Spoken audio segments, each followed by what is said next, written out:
It's time for the Phil Ferguson Show.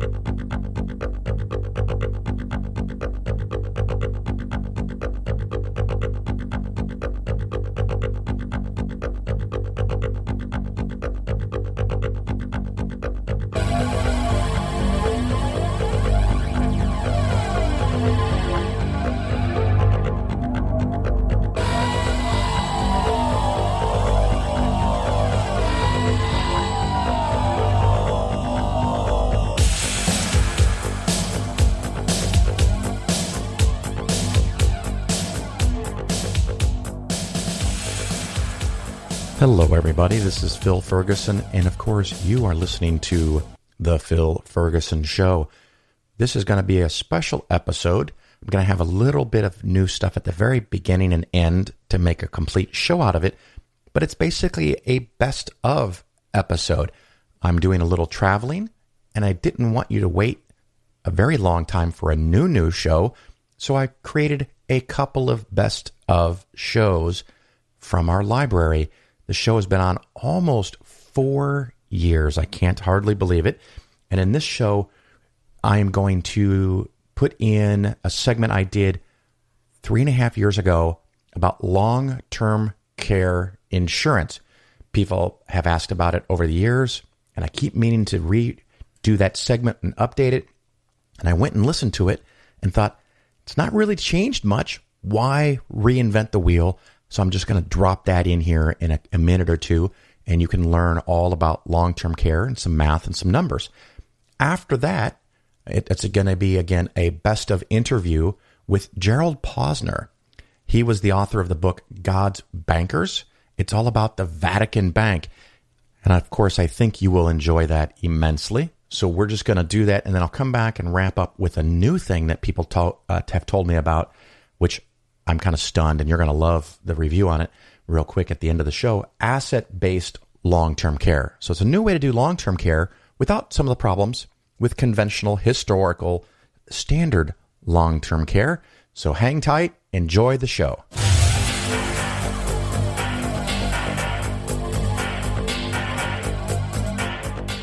The investing skeptically topic is long-term care insurance. This is something that you pay in a whole lot of money, and what it will do is it will pay for your nursing home, sometimes other things, sometimes prescriptions, sometimes in-home care, sometimes not. Every policy is unique. Every policy is different. And whether you should have it or not is a very, very complicated, unfortunately, very, very complicated question.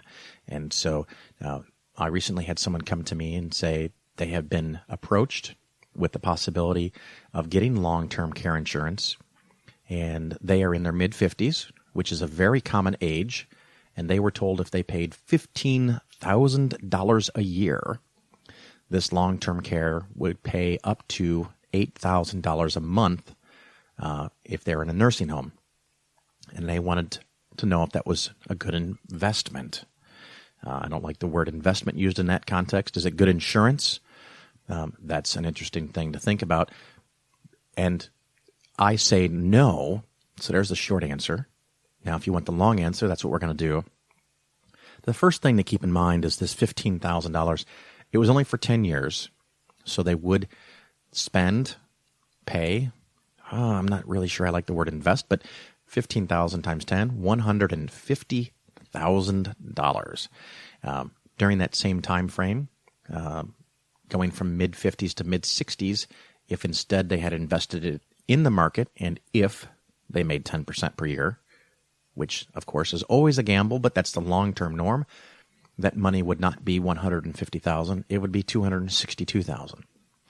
A very, very small percentage of the population is in a nursing home at the age of 65. That is not the norm. Matter of fact, the average age of entry in a nursing home is about 78. But let's be reasonably, conservative in our calculations, and let's say that this couple wants to go in or ends up going in at 75. So if they start with this money at 55 and they wait until 75, if instead of buying the insurance, they had invested this money for the 20 plus years, they would now have around $750,000. So with $750,000, you could pay for the long-term care yourself, even at $8,000 a month. Now, the policy that they were talking about says up to $8,000 a month. And there's all kinds of caveats and exceptions with these policies. So keep in mind, our reference point is that at the time you would expect to go into a nursing home, you might have $750,000, maybe even $1 million if you were able to wait a few more years with this money, and you could pay that yourself. And the question is now, what if I live a long time in the nursing home? What are the odds and probabilities of that? The first thing I found that was interesting, and I got this from many, many places. I got information from cdc.gov. Morningstar.com had excellent articles on long-term care. And another website that is, I'll just spell it out for you, GERIPAL.org. Many other sites, but you can check a few of these. That's part of the science-based investing. You can go double-check. One of the things I found interesting is 9%, this is from Morningstar, 9% of people that buy long-term care let their policy lapse within the first year. So you've paid for a few months or you've paid for the entire year and you don't pay any more. That money is gone. So in this case, my theoretical question, if they paid $15,000 for the first year, then they could just let the policy lapse and they'd be out $15,000. I was not able to find numbers about what happens in the second, third, fourth, or fifth year. I'm assuming there are people who will lapse after paying for 1 year. Every policy is different. I don't know what those numbers are, but let's say it's another 10, 20, 30% over a decade.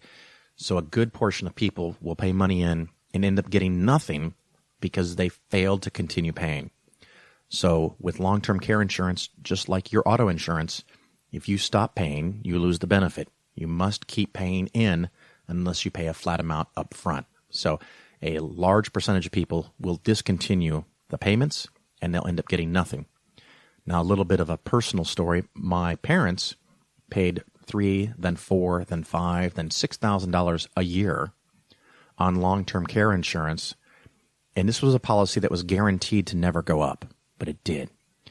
Because somewhere in the 72-page prospectus, it said it'll never go up unless these couple of certain things happen. And those things happened. So now the policies went up and up and up. And when my dad finally got ill in his last days, went into a nursing home, not a penny of it was covered. Now, the reason nothing was covered in his case, and for a lot of people, is often these policies will have a disclaimer or a waiting period where the first 60 and often 90 days, they will pay nothing because it's not short-term care insurance. It's long-term care insurance. So for the first 90 days, they will likely pay absolutely nothing. No matter how much you spend and no matter how much you paid in, you will get nothing during the first 90 days. That is your deductible. The other thing that's curious is that I was looking at data for how long does the average person stay in nursing homes, and I got two very different numbers. One was 2.5 years, and the other one was 14 months, 1 year and 2 months. And I finally tracked down the source of the 2.5 years. And the 2.5 years was when they went in and surveyed people in a nursing home and asked them how long have they been there. The people in a nursing home have been there on average 2.5 years. And forgive me for being a little bit morbid, but this whole category, this whole subject is kind of about death and long-term care. When you survey the people in the nursing home, you are only surveying the people that are currently alive. So someone that checked in 6 months ago and died 5 months ago cannot answer your survey to tell you they only were there for 5 months. They are dead and cannot take the survey. If you look at everyone that enters a nursing home and then calculate how long they live, it is 14 months. But insurance companies do not give you that number. They give you the bigger number because it sounds like you're going to spend more money. Another thing that is fascinating is that the vast majority of people, I don't know about vast majority, I'll just give you the number, 65% of people that check into a nursing home die within the first year. And I even found some statistics that said 50 or even 53% die within the first 6 months. I found a website that showed that 27% of people use their long-term care insurance. The other 73% do not. So you have a 73% probability of never using your long-term care insurance, either because you never went to a nursing home, or you did and you were there less than 90 days, because it happens. Remember, if 53% die in the first 6 months, a good portion of them die within the first 3 months, and you will get nothing. That was the case with my father. He was in for a few days. They paid nothing, even though he had paid, something close to $110,000 for this insurance. It never paid out because he didn't qualify. And that's how it works. But the mean length of stay is 5 months. Now, of course, if you stay for a very long time, the insurance could pay out. But many of these policies have a limit to how long they will pay. It sometimes is 2 years, sometimes it's 3 years. You have to read all of the details. And it could be, if there's a 2 or 3 or even a 5-year limit, that you could have easily paid that amount with the $750,000, the $750,000 that you had saved because of your investing instead of buying the insurance.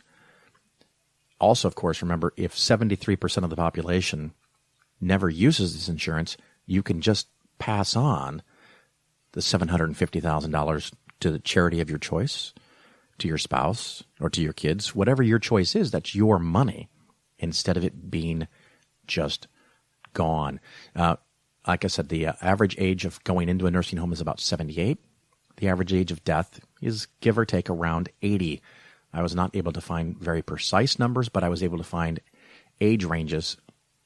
So that gives you some good ideas of how all that works. In nursing homes, currently there's about 1.4 million people. And depending on the policy, sometimes they will not cover at-home care or hospice care. Hospice care may be something that you choose to do when you've gotten so ill that you decide that you no longer want aggressive treatment of any kind and that you just want to die in peace. Whether it's in a hospice or home, some policies will not cover that. So you've spent all this money and you get no benefit from it. I did notice that companies or websites that sell long-term care insurance, they often have a number that says 70% of people will need some long-term care. Well, their definition is different than what qualifies for the payout of 27.3%. And I'll give you examples. Several years ago, my mom got knee surgery. She spent a couple of days in the hospital, but then no longer needed the level of care that a hospital can provide, so she went to a nursing home where it's more affordable to get supervised care. She was there for only a couple of days, but according to this other number, that counts as needing some kind of long-term care because she spent a few days in a nursing home, but because of the 90-day deductible, she would get no benefit from her policy. And the other interesting thing is, like I said, my parents did have these policies. After my father passed away, my mom got in the mail a notice that not only was her rate going up 15% for next year, but she was no longer going to be able to enjoy the multi-policy discount of 25%, and it was going up an additional 25% because now there was only one person.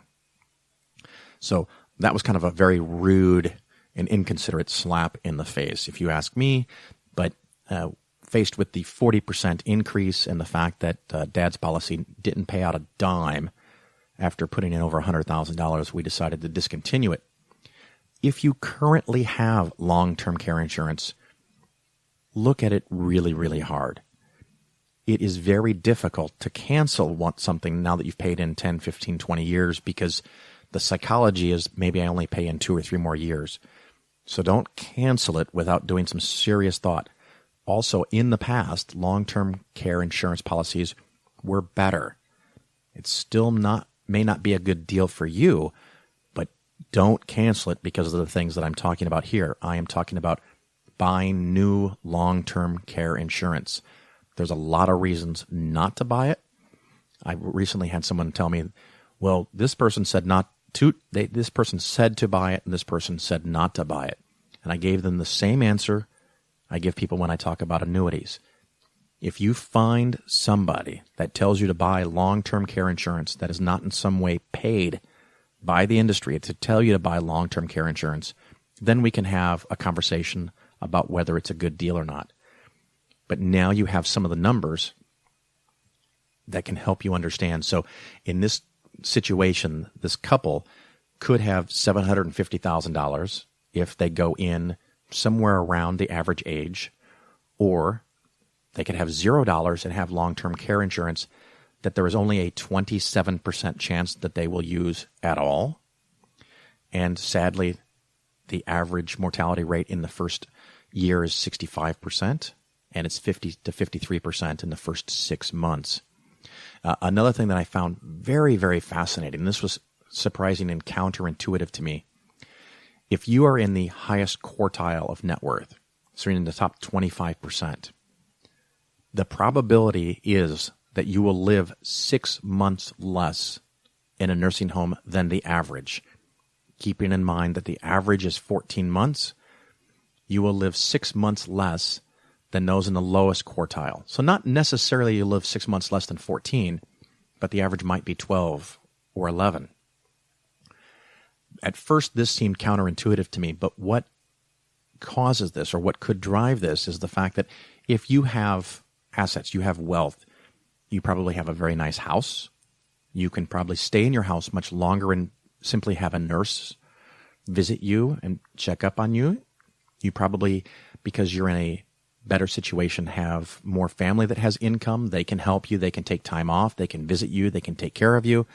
So when you finally do go to a nursing home, you are probably worse off and really, really got to the point there's no other options for you. So the amazing thing is the people who can afford long-term care insurance, which can be $5,000, $6,000, $8,000, and for this couple, $15,000 a year. The people who can most afford long-term care insurance are the people who are actually the least likely to use it. So that kind of gives you in a nutshell some of my thoughts about this process. If you have specific questions, you of course can contact me via email, phil@polarisfinancialplanning.com, and that will wrap up our Investing Skeptically or Science-Based Investing section.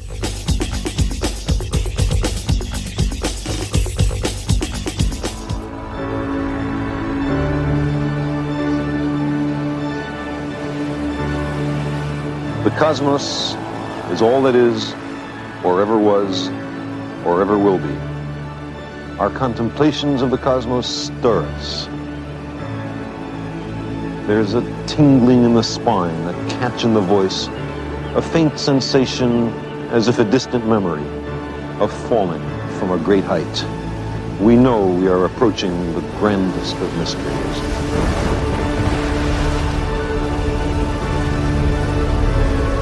The size and age of the cosmos are beyond ordinary human understanding. Lost somewhere between immensity and eternity is our tiny planetary home, the Earth. For the first time, we have the power to decide the fate of our planet and ourselves. This is a time of great danger, but our species is young and curious and brave. It shows much promise. In the last few millennia, we have made the most astonishing and unexpected discoveries about the cosmos and our place within it. I believe our future depends powerfully on how well we understand this cosmos in which we float like a mote of dust in the morning sky.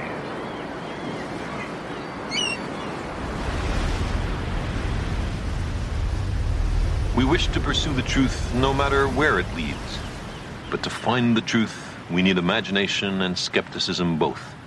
We will not be afraid to speculate, but we will be careful to distinguish speculation from fact. The cosmos is full beyond measure of elegant truths, of exquisite interrelationships, of the awesome machinery of nature. The surface of the Earth is the shore of the cosmic ocean. On this shore, we've learned most of what we know. Recently, we've waded a little way out, maybe ankle deep, and the water seems inviting. Some part of our being knows this is where we came from. We long to return. And we can, because the cosmos is also within us.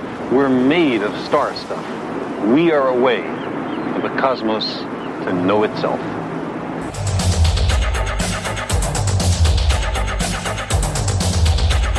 All right, everybody, welcome back. Of course, this is Phil Ferguson, and you are listening to The Phil Ferguson Show. I have with me today someone who actually surprised the fuck out of me. By the way, we can swear on my show.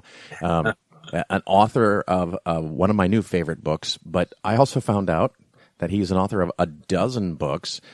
His name is Gerald Posner, and if I understood correctly, you've actually been nominated for a Pulitzer?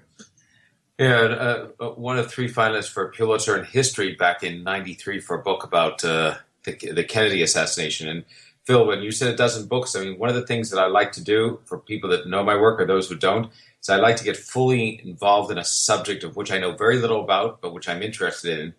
Then when I catch up to speed and I know enough after a few years and I write a book, then I move on to another subject about which I know nothing about. So that's how I end up doing books on very different subjects, from the JFK assassination to the Martin Luther King assassination to 9/11, to a book about Saudi Arabia, to a biography of Ross Perot, to a biography of Joseph Mengele, a Nazi doctor, to a book about Miami Beach, to a book about Motown Records, and then a book about the 200-year history of finances in the Vatican. So I jump around a lot. I'm very, very fortunate to have found publishers over time who are willing to give me that vote of confidence to say, all right, you don't have an expertise in this that we know of, but we trust your investigative skills. You're going to go out and find a good tale and a good story.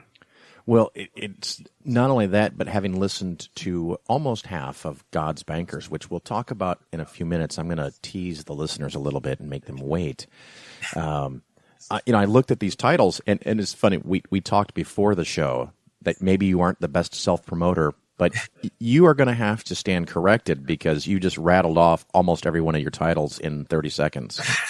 That's so great. But, whereas for me, it's just my wife and I, before the show, I talked to you about her, Tricia. We've been together 35 years, and we've worked on every project. She started with the first project on me, and she's done 2 books of her own. We don't have children, and so in some way, these books are the children. Friends of ours who are our age, who have children, remember things around the ages of their children. So they say, when John went to high school, I remember we did this, and when Ellen went off to college, I remember we did this. There are specific dates. We remember things around books, so I can say, we were in Dallas in '95 researching Perot when, and so it's very much just that's how we paid the bills over the years, and so those books have sort of, I guess, become the 30-second litany of what would have otherwise been our 2 children in college and what they're accomplishing. There you go. Now, I as someone, I'm a talker. I've tried to write, and it's not pretty.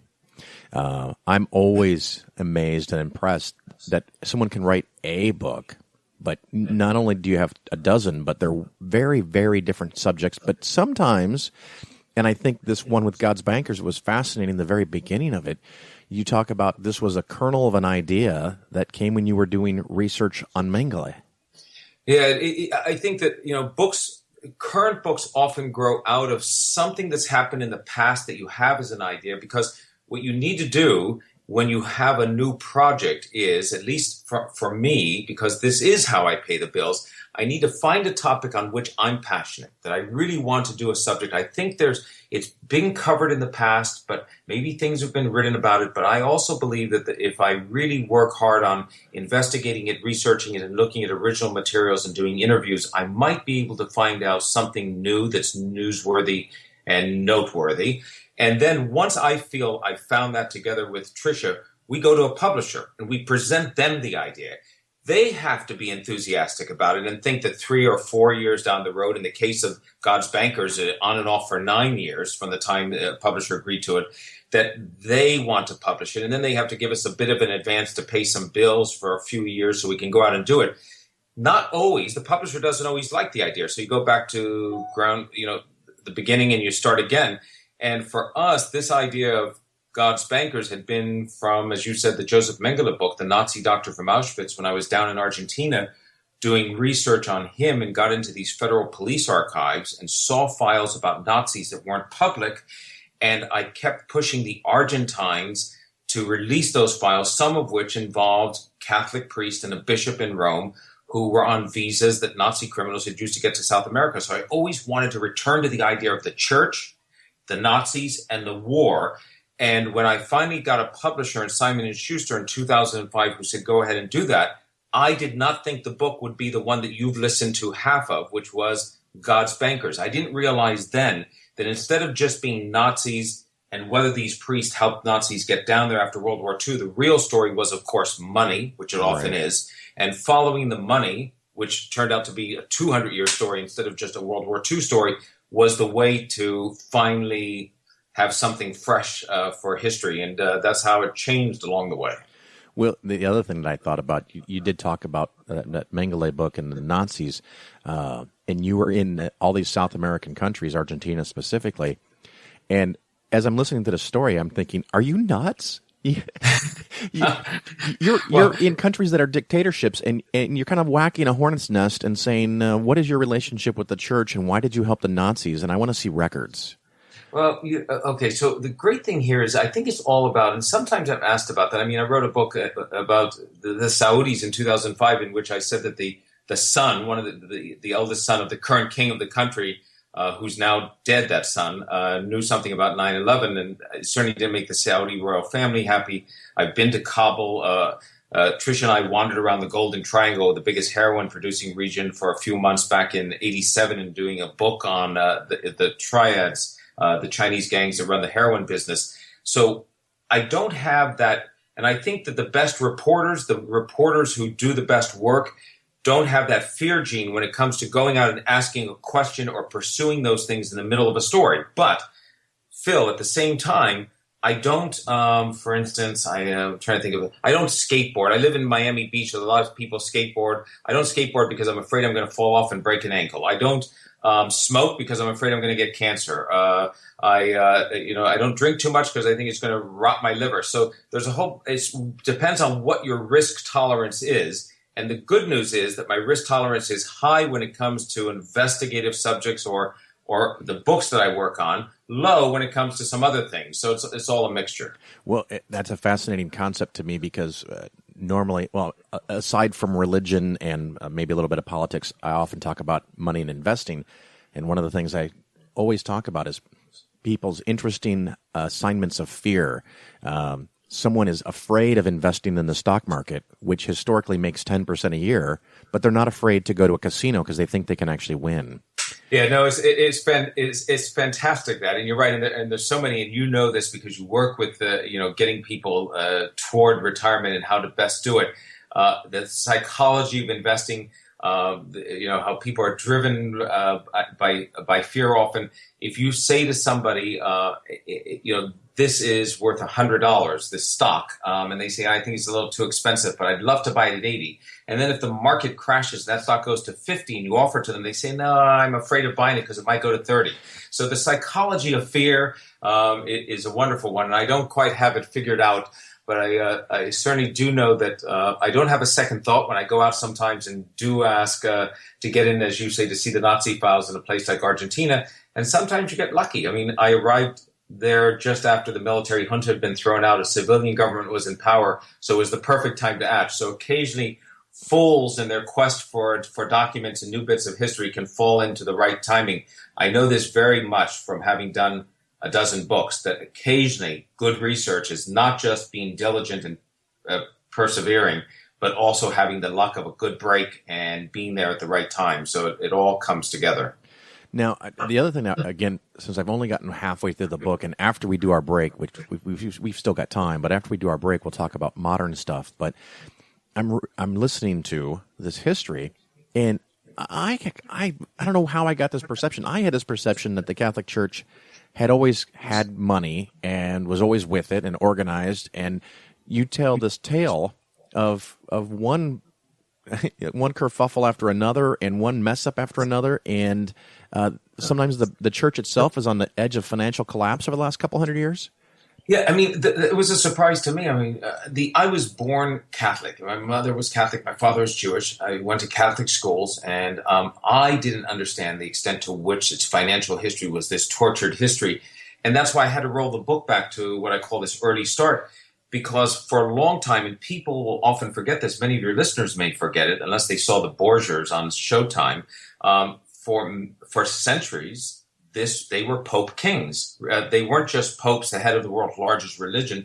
They were also secular kings. They rivaled the French and Italian and the English and German kings for land. They had their own empire. It was called the Papal States. They controlled a third of Italy that stretched across 15,000 square miles. And like every other monarchy, the popes raised money for the church by levying taxes and fees and collecting it from the people inside their empire.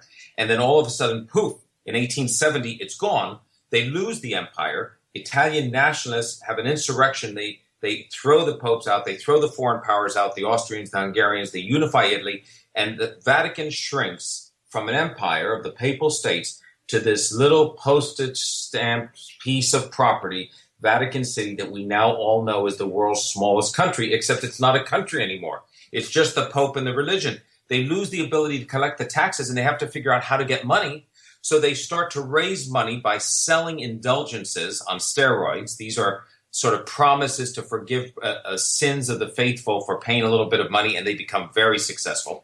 And they raise money from the faithful by saying the Pope's a prisoner inside Vatican City, and the faithful around the world send money to the church. But as you know from reading the history in this book, that's not enough, because the Pope's a big spender. They have 800 people in the papal court. They're hemorrhaging money all the time, the royal papal court. And it's really intriguing to me to see in the early 1900s, the popes start to embrace very grudgingly the concepts of capitalism. They really disliked capitalism in the beginning because they thought it was for free thinkers. That's dangerous as far as the church is concerned. Free thinkers, modernists, they don't like any of that. And they think that capitalism is the province of heretical Protestants and Jews. They don't want any of it. They have to go twice to the Rothschild family, the preeminent Jewish banking dynasty in Europe, to borrow money. That grates against them. But eventually, by the time World War I is finished, you see the church starting to embrace capitalism. And in World War II, they create the Vatican Bank, and it's off and running. Well, it's an amazing tale. I mean, like you said, they go from taxation, and then they ramp up indulgences, and they start eliminating rules with the indulgences. They start to open up the floodgates. You don't have to show up at the Vatican. You can meet even the lowest level cleric and give him money, and they can give you indulgences. And none of this is really tracked, so there's just cash floating around, which anyone knows is a formula for disaster. Because who controls that money? Where does it go? Everybody and anybody that touches it can skim part of it. And apparently the Vatican doesn't care as long as they can pay their bills. Yeah, it's very interesting when you say that, because that's, I think, one of the greatest problems. And it was certainly a problem with the Vatican Bank. And you're talking billions of dollars here as you get into the modern times, is there's no oversight. It's always been an institution that operates in the dark. Never, the word transparency is anathema to it. And you have to think of the Vatican in many ways as, I call it a non-hereditary monarchy. And that's really what it is. I mean, you take the top position when another pope dies. In the old days, they could sometimes shove a pope out a little early with a poisoning here and there. Now we know a pope can resign as well as the last one. But the whole, you wait for a pope to die, then a new one's elected. But when that pope comes into power, there's no legislative branch to control or check what the Pope does. There's no judicial system to check it. The Pope's decree is the final word, supposed to be the final word. He's the vicar of Christ on earth, as far as Catholics are concerned, so it's the final word on the religion as well.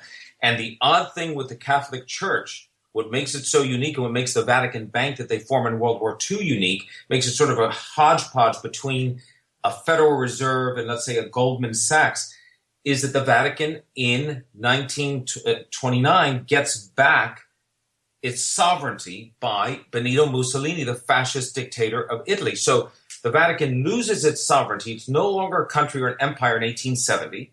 They just go into being the church in Vatican City. And then in the late 20s, they strike a deal with the fascists in Italy who are rising to power. The fascists say, we recognize you, the Pope, and Vatican as your own country. You have the sovereign power of an independent king. You're a separate country. And the Vatican then endorses Mussolini, which in a country that was 98% Catholic, gave him an iron grip on the country. That marriage between the two was very, very important, because what it meant, Phil, was that the Vatican was essentially a foreign entity operating inside the heart of a foreign capital, Rome. It would be the equivalent of, let's say, in Washington, D.C., or in London, a capital, or in Paris. You had 2/3 of a square mile. That's all the Vatican is. It's just literally, you can walk across it in 20 minutes. In the heart of those capitals, and that place that was 2/3 of a square mile was a different country from England or from France or from the United States. And there was no customs, there's no border check. For those people who have been in Rome and have walked into Vatican City, you're on one corner and the stoplight's red. It turns green, you cross the street, and you're technically in another country. And that's what's made the Vatican Bank so seductive as an offshore haven for tax evaders, for people who want to avoid taxes, for money launderers, for the mob over years, for all types of shenanigans and shady business deals. Was all they had to do if they were in Italy was just sort of get it into the Vatican, and it disappeared. Poof, it went dark. Nobody had any oversight on it, and that's the tradition of the Vatican on this in history, as you said. They just take the money in, and nobody knows what happens to it. Well, and it's curious with Mussolini and then later with Hitler, it seemed like the money was controlling the decisions way more than any religious belief. I mean, they put up this front that they're all about morality and what's right and marriage and birth control and controlling women. But when it comes to money, and they look at it and they say, well, we can get back our sovereignty if we don't fight with Mussolini. We just team up with this guy because he's got enough power that he could mess us up, but we've got enough power that we could protect him. Let's make a deal. And it seems like there's a long history of that. Is that a correct assumption? Yeah, I think that's right. The financials definitely played a role. And I think I'm the first writer who studied this. You know, for instance, you bring up, it's a key point. It's one of the issues. The wartime, World War II Pope Pius XII has been criticized by many historians, and some defend him, for whether he was too quiet during the Holocaust, because the Vatican had early reports about what was happening in the slaughter, the civilian slaughter in Eastern Europe, better than any other institution, because it had thousands of what I call people passing on the information in terms of Catholic priests in Poland, in the killing fields, in Slovakia, in Croatia, in Romania. There were parishes. These priests knew on the ground what was happening. They sent the reports to their local bishops, who sent them on to Rome, where they were every day. They went over them in the Secretary of State's office. The Pope looked at them, and he was remarkably quiet during the war. So people have tried to figure out, why was he so quiet? Some say, oh, he's afraid of the Russians and communists, so he was afraid of that. He was afraid the Germans were going to move against him. He was anti-Semitic himself. There's a whole host of things. But I'm the first writer who say it's also a financial reason, because the Vatican was collecting about $100 million a year in the middle of the war. It's a big amount. From a German tax, a tax on German Catholics that was 8 to 10% of their salaries paid to the church. It had been instituted by Bismarck, but it was Hitler in a deal with the Vatican that said, we, the Germans, will collect it at the source for you, like a payroll tax. So the Germans were taking this tax out and sending it straight on to Rome. It was a big source. The Vatican didn't want to lose it. I disclosed for the first time in the book that the Vatican was in league with German insurance companies and Italian insurers in the Eastern European countries. They had a stake in these companies, making outsized profits. The companies were cheating the life insurance policies of some of the Jews being sent to death camps. So there's definitely money as a factor here. Were there other factors? Sure. Were they petrified about Stalin and the communists and the Bolsheviks because they were equal opportunity atheists who were going to wipe them out? Absolutely. There are a whole host of reasons for why the church makes a decision on any given time. Sometimes it's even religious doctrine. But there is a money sort of basis or foundation to many of the decisions that the church never likes to focus on, and I definitely try to shine a light on that in this book. Well, one of the things you just talked about, the church at some point right before World War II becomes the single largest shareholder of an entire European insurance company whose main business is providing life insurance for Jews. Yeah, it's really interesting that Generali is the company. It's an Italian company, and it was founded by, they were Italian Jews who founded it. It carved out a reputation for having more life insurance policies with Jews in Eastern Europe than anyone else because they had established that business. They went out and explained what life insurance was at a time when few people really understood it. They sold it to sort of poor and middle-class Jews through Romania and all of Eastern Europe. And then all of a sudden World War II comes around. The Italians, Italy, and Mussolini copy the anti-Semitic laws that Hitler and the Third Reich have passed, which means they Aryanize all the boards of directors of big companies, so Jews can't be directors of large companies. So they take all of the Jews, including the grandson of the founder of the company, off of the board of Generali. They Aryanize it, and the person who's made head of Generali is the closest friend of the person who's been selected by the Pope to run the Vatican Bank, and they are in business together. The Vatican buys a share in Generali. The Vatican also buys the fourth largest insurance company in Italy, a company called Fondiaria, only 6 weeks after all the Jews were stripped off of that board. So the church had no moral qualms about using its money, even at a time when we might otherwise wince, and cringe over what was being done to Jews inside of Italy. So it's very interesting that what I call compromise of moral values for chasing the profit, something they never really want to focus on.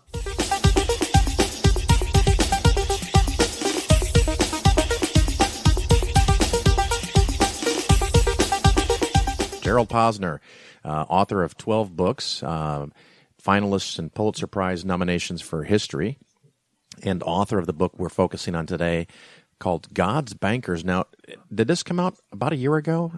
It came out, as a matter of fact, this past February. So the hardcover was published in February, and normally in traditional publishing in the worlds of Simon & Schuster, Random House, Harper & Row, they publish just out of tradition the paperback a year after the hardcover. But this time the paperback was just published the other day, middle of September. They've rushed it up because Pope Francis is coming to America at the end of September and will address a joint House of Congress. President Obama is going to meet him when he comes off the plane in Washington on the 23rd of September, and several million people will be greeting him. So I think that Simon & Schuster thought we should have the updated paperback ready to greet the Pope. I think that's a really clever idea from the publisher. And you happen to mention to me there's some updates, and we can get to that, of course. But, after World War II and all this stuff happens in the Catholic Church, are they financially solvent from that point on? But it looks like they become this most manipulative, maniacal investing corporation that whenever they get secret inside information from all of their their priests, their locations, or they know world information, they're buying in before everybody else when opportunity strikes, and they're cheating the system coming and going. Well, I think that's true. The problem was that the bank, which is the center of all the scandals, the so-called Vatican Bank, if you look at its charter, it's created in the middle of World War II in June of 1942. The only shareholder is the Pope. It has, you'll like this, Phil, because you know and you talk about finances. It has no obligation to turn a profit. It doesn't make loans, so it's not a traditional bank in that sense.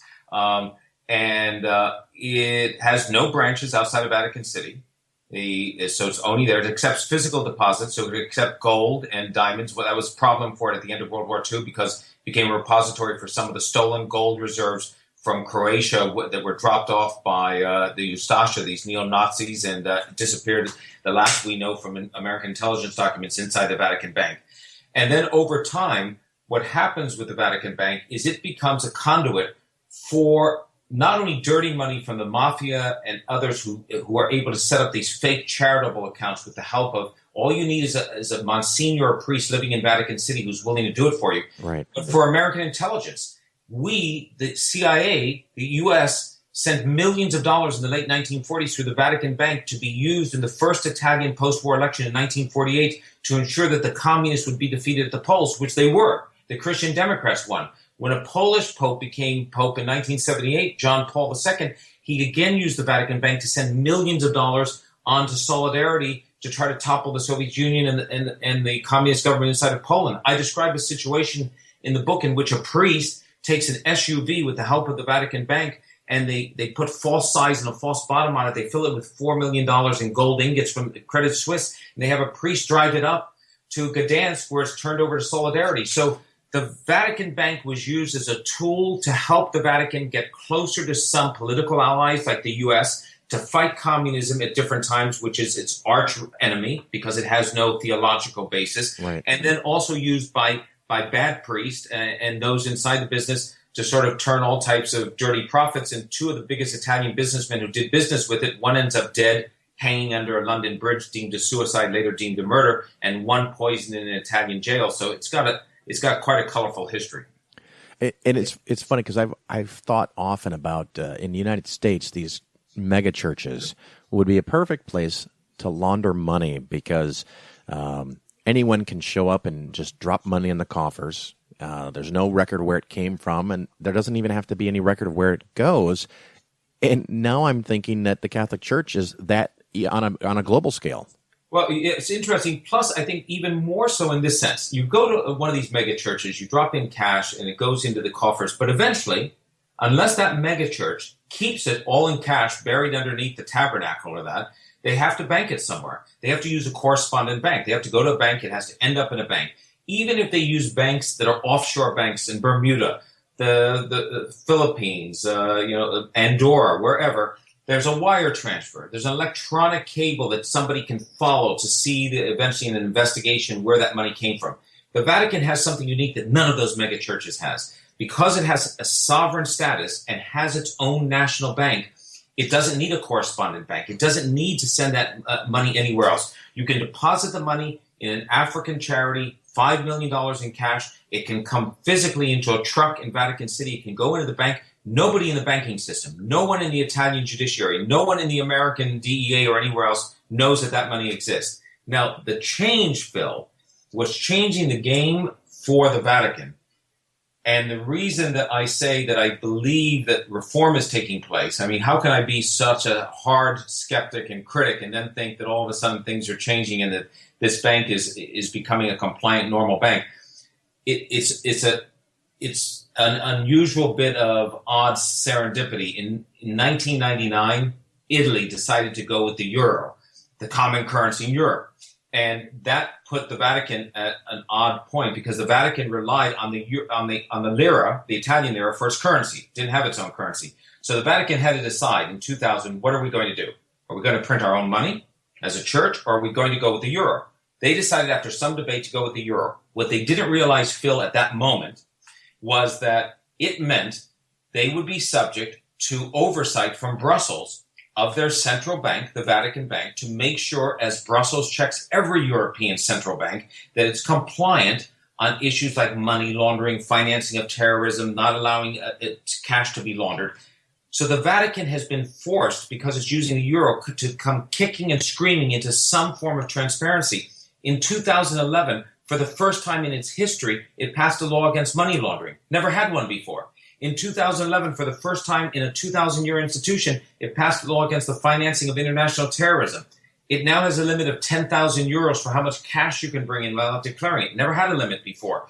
So modern financial transparency and regulations are being applied to this ancient institution because it has no other choice, but otherwise it wouldn't even be changing. Now, I thought a couple of years ago they got, I guess, basically shut off by all the other world banks, and they couldn't do transactions. Am I recalling that correctly? Yeah, they got actually closed down for cash machine ATM transactions inside of Vatican City, which really has an impact on them because they have all these ATMs operating around Vatican City, and tourists use them. Yeah, they get to Vatican City, they need money, you run short of money, so you go to an ATM. And they were closed down because of money laundering concern, improperty, the way it was run with, at that time, Deutsche Bank. And what they did, the Vatican, was very, very smart. the Europeans closed them down because they didn't like the way they were running. So they had a smart fellow inside the Vatican. I talk about this in this chapter. He said, you know what? Let's go get a Swiss company. Forget about Deutsche Bank. Germany's part of the EU. They'll be monitored by Brussels and the EU rules about these cash machines. Let's go and get a non-EU country to run the cash machines. They went to Switzerland, which is a non-EU member. Switzerland, of course, great on finances, just out of the EU. So a Swiss company then started to run all of the ATMs inside the Vatican. They dodged that question about extra oversight. It's this long history of trying to figure out how to work around the system, not within the system. But I guess that kind of goes, in my opinion, with religions themselves. When you say that, it's so interesting because in this case, you have that odd mixture of religion and state. So people might be surprised. Some of your listeners might be surprised to realize that Vatican City is so tiny in terms of its not just size, but the number of people there. There's 700 to 800, approximately 700 to 800 men, and they're all men. You know that. There are no women running the church. 700 to 800 men running the entire institution out of Vatican City. And the same men are wearing two hats. And what I mean by that is that the same cardinal who's making decisions about religious doctrine is also the same cardinal, maybe a secretary of state, who's making decisions about whether they're granting recognition to the Palestinians and what they're going to do about the human refugee crisis. So they're wearing the secular hat at the same time they're wearing a religious hat. It's a very odd combination. So you think they're working on cleaning up, or at least looking like they're cleaning up, and I assume because they've decided it's in their own best interest to clean up some of these money laundering things because they can make more money doing other things. I think you're absolutely right. They know they have no other choice because of this. They've closed 3,000 accounts since they've started to do this cleanup in 2011 inside the Vatican Bank that shouldn't have been opened, that belong sometimes to dead prelates, owned sometimes by mob companies. The prime example, a fellow called, probably the most powerful post-war Italian politician was Andreotti, Giulio Andreotti. He was 7 times prime minister. He died a couple of years ago. We now know, it's come out, that he had an account at the Vatican Bank called the Cardinal Spellman Foundation. Phil, there was no such organization anywhere in the world except for the name of this organization inside the Vatican Bank. A Monsignor inside the bank had set it up for him. We now know that Andreotti had put through about $60 million in cash through this account over the years he had it. It went to pay everything from slush funds to other Italian politicians to pay off money to his wife's Florentine jeweler. So this is how the bank had been used. Those types of accounts have been closed up. The Vatican knows going forward it can no longer be a rogue bank. It can't have the Vatican Bank operating as an outlier, or it's going to be put on the F list by the OECD and the Europeans, and it won't be able to operate. It'll be shunned by every other major institution, won't be able to send money to JP Morgan or to Goldman Sachs or to Bank of America or anyone else. So they are cleaning up their act because I think it's the only option as long as they're using the euro, and they have no other option for their currency. Right. I can't imagine how those 800 people are going to print a currency and have anyone accept it. It would be like a Confederate currency in the United States. Now, the bank's current income, where's the money coming from? I mean, is it indulgences still? Is it tithes? Is it investments? What's going on? It's all investments, and it's very interesting that this bank, I will say, has invested very, very well, so that from its early days, put aside its early investments in German and Italian insurance companies, when they were doing that, they were also investing in American sort of blue chip stocks companies. They were buying property in American bonds. They were buying properties in central London. They still have to this day worth hundreds of millions of pounds in terms of their value. And since they make no loans, in the 2007-2008 downturn, that great recession, they weren't hurt at all because they didn't have any of these crazy packaged loans with derivatives and everything else that then came back to haunt them. They put their investments primarily in real estate. That real estate continues to grow. They earn big dividends from that in real estate properties. As a matter of fact, the Vatican's the only country in the world, Phil, that owns more property outside of its legal border than it does inside the size of the country, not surprisingly. Right. And a group called Propaganda Fide, which is sort of runs Catholic Charities, is where all the Rome properties are put. Their Rome properties are the second biggest in Rome outside of the Italian government, worth billions of dollars. And a couple of years ago, they had a scandal because they were doing sweetheart leases to some of their favorite Italians and some of the politicians and journalists. The Catholic Church in New York City owns more property than anybody but the government. So we're talking big property owners here, and the Vatican Bank takes that money, and much of what comes in is cash, and invests it in very, very safe investments. And I assume in the United States, almost all the land they own, they don't have to pay tax on it? Yes, I mean, one of the great advantages is tax exempt. And one of the great things that, I have a chapter in here, I talk about the sex abuse crisis, the pedophilia crisis, not in terms of recounting what happened, but looking at it as a financial perspective. And when that story started to break in the 90s in the U.S., one of the things they did in the Vatican financially is they made sure that every Catholic diocese everywhere in the world was set up as a separate financial institution, right, just like corporations do, just like a real estate developer does. If he has 10 real estate projects going and one fails and goes down, it doesn't take down the other projects. So that we've had 11 bankruptcies by U.S. dioceses who were unable to pay the amount of the settlements or the amount of the lawsuit judgments against them in these pedophilia cases. They've gone bankrupt. They have not affected, and they don't have to take any money from the wealthy diocese right next to them. And the Vatican itself has been immune. When American lawyers sued the Pope for being the ultimate employer of the pedophile priest, American courts held, to the Vatican's great delight, that the Vatican was a sovereign nation, didn't use the religious aspect, but because it was a sovereign nation, you could not sue the Pope, head of a sovereign nation, for the acts of those sort of freelance priests in the United States. The sovereignty saved the church from spending any money. That's fun. It's just so hard to wrap your head around how it created this unique position for itself. As long as they manage their investments reasonably well, time is on their side. They just get richer and richer and richer. Yeah, I think that's absolutely right. They often cry poverty. One of the threads you see, I think, through the book is that the popes constantly say, we're short of money, we're short of money. They like to say that because it gets people to send more money in, so that clearly helps.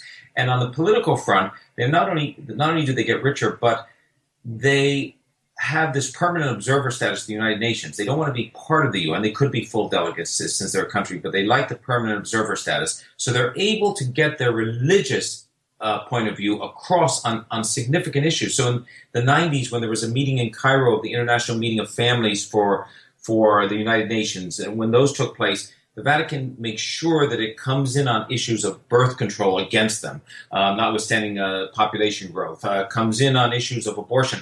So they use their political sovereignty to argue their religious doctrine in a way that no other religion gets a seat at the table in terms of international countries. And that's why it's such a unique amalgam, and it uses the power it gets from the money raised at the Vatican Bank to make sure it has financial clout. Now, you had said that your parents, one was Jewish and one was Catholic. Where are you on this whole spectrum? I'm non-practicing, and I view myself, though, as what I call myself is a cultural Catholic. And what I mean by that is, since I went to 8 years of grammar school with Sisters of Charity, I went to 4 years of high school with Jesuits. The cultural Catholicism is that it was ingrained in me, this idea of what the Catholic Church was. I understand it when I write about it from that perspective. But I'm not a practicing Catholic in any way, nor my wife was born Jewish, but is not practicing either in terms of Judaism. Excellent. We talked about the new paperback coming out. We talked about the Pope coming to the United States. Is there anything else that you can think of that we need to cover or should cover, something we missed about this intriguing story? I think that there is an issue that, everyone talks about this Pope, Francis, being a reformer Pope. And I think that in many ways he's reforming the finances inside the Vatican, because we talked about this before, Phil, he has no choice, but he's doing it with some enthusiasm. The question I pose for him, and I can't get an answer from the Vatican, I don't know if they will ever answer it, is will he be a reformer going back in history? And by that I mean that for decades now, Jewish groups, primarily Jewish advocacy groups, but even President Clinton, when he was in office, and has asked the Vatican to release its Holocaust-era files, the files of the wartime Pope, Pope Pius XII. Let historians and archivists and researchers have access to those files of this European country in the middle of the conflict to discover what the Vatican Bank was doing and what the Pope was doing, what was happening with the Holocaust. Every Pope has refused to release those. I'm hopeful that this Pope, and I'm called on him publicly to do it, will release those files. They can't keep them sealed forever. I understand that it took them 400 years to open up some heresy files. It took them 700 years to open up the files of the trial of the Knights of Templar. So the Vatican does take the long view occasionally. But I'm hopeful that this Pope will have the courage to say, let's open up in the lifetime of some of the people still surviving the Holocaust, the files the Church has. It's the only European country involved in the conflict who has kept its files secret, sealed inside the secret archives in Vatican City. I hope that they might reconsider that. You want to place a little wager on that? I would have to get some pretty good odds from you, though, on it. Well, I was just thinking straight up odds, just, a couple of bucks, nothing real serious, nothing going to break either one of us. Not surprisingly, can't get an answer from them, but I'm hopeful also that I called on some U.S. leaders and politicians and maybe some 2016 aspirants for the presidency to raise the issue with this Pope when he comes to America, but I don't think anybody wants to raise any issue of controversy, unfortunately. Now, as you mentioned, the Pope is about to visit, which makes this show's timing appear brilliant, although it's just accidental. What is he going to say in front of Congress? What are your thoughts about that?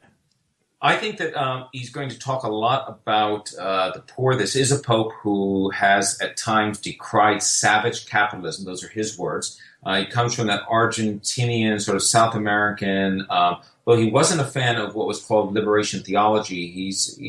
He would be closer to a socialist on a lot of economic issues than any Pope has been in modern times. And he will certainly castigate what's happening on the excesses of Wall Street, talk about how terrible it is that we live in a country where people can make hundreds of millions of dollars in stock options at the end of a year, but they're homeless on the street in downtown New York City. And, of course, he is head of an institution in terms of the Vatican Bank that has profited often from what would be called savage capitalism, that in the 1980s had to pay $250 million to a whole consortium of banks because it was involved in an international fraud. So, there's a bit of hypocrisy involved here, but still... That thought did cross my mind. Yeah, I mean, I'm not surprised to see that. Well, it's interesting, and I think, didn't he just recently say, or someone from the church say, that if a church is not involved in helping the poor, they should be taxed? Yeah, he said that he thinks that every church should be taking in some of the migrants and that they have an obligation to the poor, and you are not a real church unless you, in fact, are taking in the poor. But this Pope is, and I think, Phil, this makes sense to a lot of your listeners, a good Pope, in terms of being a good Pope, is somebody that's popular for the church. It expands the number of people who like to call themselves Catholics. It expands donations. And a popular Pope is often a good politician, a good populist. The last Pope, the German Pope, was a dour figure. Nobody was really that crazy about him. They like popes that have a bit of charisma. This Pope has charisma in that sense. And in that way, he's a bit of a Rorschach test. And what I mean by that is he's like an ink blot. People see in him what they want. He says things that sound promising to a lot of different people. So he says something that appears to be on gays, who am I to judge? So gay activists think, oh, he's going to open up a gay marriage tomorrow. He says something about women that's the kind they think he's going to have a female priest. He says something about church shouldn't be a church unless it accepts the poor, and they think he's going to take on a tax exemption. He hasn't done nearly as much as what people think he will do, but they all have invested in him their idea of what a pope should do. At some point that will wear thin, but at this moment he's still riding that high wave of popularity.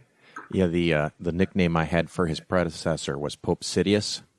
That's right. So following Pope Sidious with a wonderful, warm personality that's likable gets you high favorability ratings, and Francis definitely has that Francis effect. Absolutely. Now, I know we've used up virtually all the time that you said you could spend with us, and I greatly appreciate it. Is there any last subjects? Give us at least websites where people can find you and where get your books and stuff. Well, my website is just my last name, so it's just www.posner, that's POSNER.com. And on there is some information about God's Bankers, but also information about some of my earlier books and some of the articles I've written. I don't yet have a new subject. I'm in the process of trying to figure that out. The one thing I do know, it won't be about the Vatican. So, after finishing one subject, as you know from the way I do things. Now that I'm really versed in the Vatican and its history, and I could write another book about it, I won't. I'll go on to something, whatever it is next will be something I have to start the wheel from the ground up, but I'm not quite sure what that will be yet. Excellent. Well, Gerald, thank you once again for being on the Phil Ferguson Show, and I appreciate it, and I look forward to the next couple of days finishing the book. I'm very excited to hear it, and the half that I've heard for the listeners is amazingly rich in detail, well written, and very, very easy to follow. So I want to congratulate you on that well-written book. Thank you, Phil. I think you're coming up in the second after a couple of things you'll particularly like, including a business magnate who was a partner with the Vatican Bank who ends up dead of poison in a jail, and the head of the Vatican Bank, an American bishop who was going to almost be a cardinal, who's indicted by the Italians for fraud, and the Pope refuses to send him out of Vatican City so they can't put him on trial, fights extradition, the Vatican wins, justice loses. You'll like that chapter, I think. Excellent. Well, again, thank you so much for your time, and have a great day. You too. Have a super one. Thank you so much.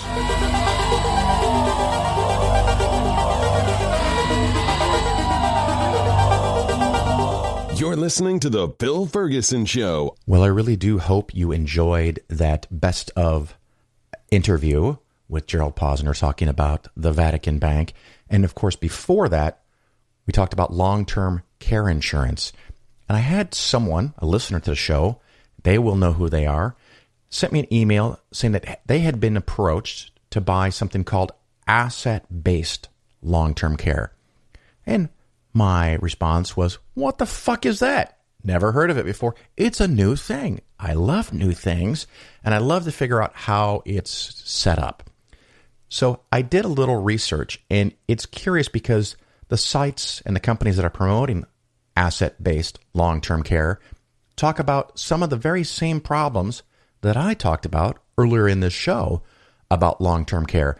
And one of the biggest problems is that you could pay in money, like $15,000 a year, for years, a decade, 2 decades, even longer, and then poof, you die in a car accident. The money's gone. Never get the money back. There's no return on your investment. It's just gone. Sometimes tens of thousands, hundreds of thousands of dollars, not even including what you could have made, just the actual money you paid. It's gone. Your spouse doesn't get it. Your kids don't get it. Your kids don't get it. The insurance company pockets all of it. It's also the same problem if you buy long-term care insurance for 5 or 10 years and then decide to stop. All the money's gone. So I looked into this the best that I could, and the websites that I found were very generic and not real clear on what they're talking about, other than the problems of conventional long-term care. But I'm pretty sure this is how it works. Let's say you have $250,000 and you want to set that aside to make sure that you can afford your long-term care insurance. That's what it means by being asset-based. You buy a product, and it's kind of like an insurance product, kind of like an annuity. They might not use that word because people don't like that word, so they create new words. Asset-based, long-term care. You put your $250 million into this investment insurance / product, and they will allow you to invest the money, and you might be able to get stocks, you might be able to get bonds, it might be a fixed return, it might be a variable return, it might be fixed variable. They'll be creative, don't worry. And they want to make it sound really sexy to you. And then when you go into a nursing home or need long-term care, you can take the money out of there to pay your bills. Or in some cases, they may pay the bills for you if you qualify. If you get to the point where you die, you pass away, and or you never have the need for long-term care, the money will go to your estate or to your heirs. And so it completely resolves the problem of paying money in all these years for long-term care, and then it disappears. So that's kind of cool. But as I'm reading this, I'm like, how is this really different than me keeping my own fucking money? So if you want this kind of program, you could have an IRA, you can have a taxable account. If you have $250,000 to buy this asset-based long-term care, just keep the $250,000, invest it smartly, and pay the bills when it comes time to pay the bills, or have someone in your family pay the bills if you're not capable of doing it. And then when you die, your estate still has the money, and you avoid all the fees and expenses and the overhead all along the way. So unless I'm missing something significant, and it could happen, asset-based long-term care is just a different trick, different twist on the same old thing. They want to get your money. They want to charge you fees every year, high fees to do a little bit of management. The same thing you could have done on your own with lower expenses and greater returns. So that's a little bit on asset-based long-term care. I won't be reading any reviews for a couple of weeks because these are best of shows. And I'm trying to make it short because I am doing a little traveling. And with a little luck, in a few weeks, I'm going to capture some interviews on the road, and I'll make a couple of shows out of that. So until then, I hope to see you somewhere soon. A reminder, I'll be at the FFRF convention in San Francisco and the CFI conference in Las Vegas. If you're there, please come say hi. Until then, ciao.